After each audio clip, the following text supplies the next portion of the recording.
مینا د خپل مور او پلار سره په یو ډیر ښکلي شان کلي کې اوسیږي. د هغې پلار یو ډیر محنتکش او ایمانداره انسان وي او هغه د کلي په غرونو کې ګډې سره وي او هم د هغه ګډو پپیو د هغوی د کور گزاره روانوي.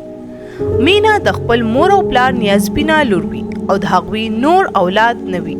په دې وجه هغوی مینا سره ډیره زیاته مینا کوي او د هغې تربیت ډیر په ښه طریقه کوي. مینا په کور کې د خپل مور سره هم کار کوي او پلار سره د ګډو په کار کې هم مدد کوي. یوار ورځ چې ډیره سخته ګرمي وي او مینا پلار ګډې بوتلې وي نو هغه ډیر سخت بیمار شي او اوس د ګډو د خوراک ډیره غټه مسله جوړه شي. د مینا پلار بیمار وي او په کټ پروت وي او ګډې روز تر ورځه کمزوري کیږي او د کمزورۍ په وجه پای نه ورکوي. په دې وجه د مینا په کور کې د خوراک ټول سیزونه ختم شي او د هغوی په کور کې لوګي شروع شي. د مینا پلار او مور دا فیصله وکړي چې هغوی په د چانه قرض پیسې راواخلي. خو چې هغوی سوچ وکړي نو هغوی د خپلو ټولو رشته دارانو نه پیسې راغستې وي او چاته هم بیا د هغوی د قرض دپاره خوله نه جوړیږي. د مینا پلار مجبورن د کلي یو ډیر مالداره سړي خواله ورشي کوم چې ډیر زیات کنجوسه او ظالم انسان وي. هغه کنجوسه او ظالم انسان د مینا پلار ته ډیر په بیزتۍ انکار وکړي او هغه د خپل ځای نه په بیزتۍ راوباسي. د مینا پلار ډیر د پریشانۍ په حالت کې کور ته راشي او چې په کور کې خبره وکړي نو مینا هغه له مشوره ورکړي چې موږ په د ګډو نه یوه ګډه خرڅه کړو. خو د مینا پلار هغوی ته وایي چې دا ګډې زموږ د رزق یوه ذریعه ده او زه دا ګډې نشم خرڅولی. مینا په هغه وخت دا فیصله وکړي چې د نن نه پس به هم زه دا ګډې بوزم او په ځنګل کې به یې سره وم. هر کله چې سحر شي نو مینا ګډې ځنګل ته روانې کړي. مینا چې ځنګل ته ورسي نو هلته هغې ته د میوو بوټي میلاو شي. مینا د هغه بوټو نه خپله هم میوې وخوري او کور ته د اوړو دپاره هم راجمع کړي او ګډې هم هغه ځای کې خوراک وکړي.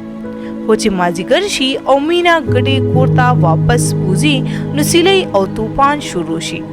مینا ډیره زیاته ویریږي او د هغې ګډې یو خوا بل خوا تښتي.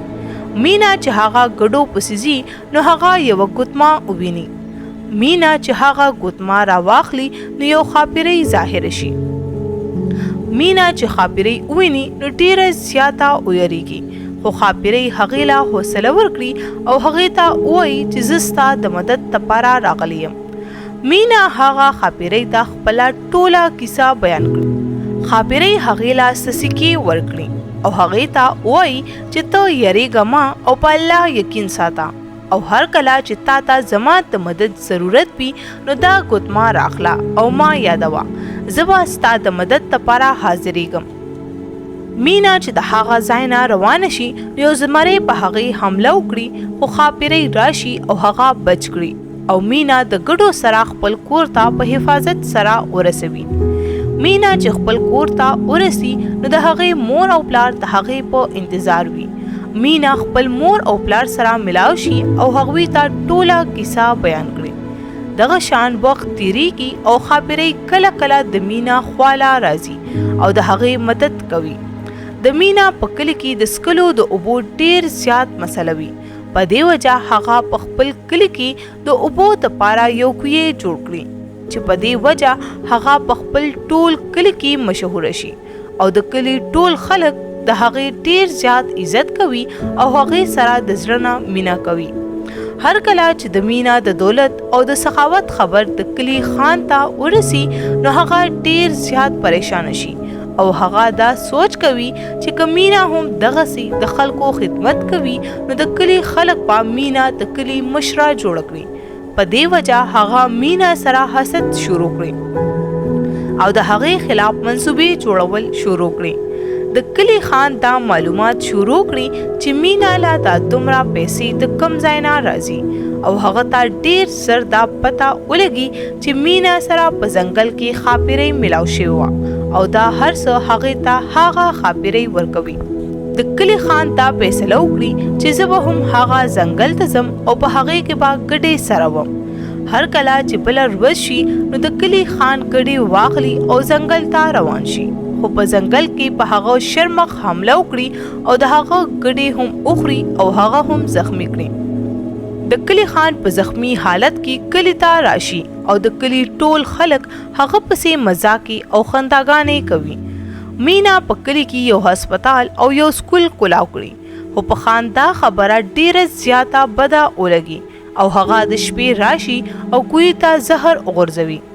خو چې څومره خلک هم د هغه کوی نه اوبه څښي نو هغه ټول خلک بیماران شي. د کلی خان ټول خلک راغونډ کړي او خلکو ته وایي چې مینا د دشمن ملک یو ایجنټه ده او زموږ کلی کې کارونه کوي او په دې ذریعه به زموږ په کورونو او ځمکو قبضه کول غواړي. د کلی ټول خلک د مینا خلاف شي چې په دې کې مینا هغه ګوتما راواخلي او خاپیرۍ د هغې د مدد لپاره راشي.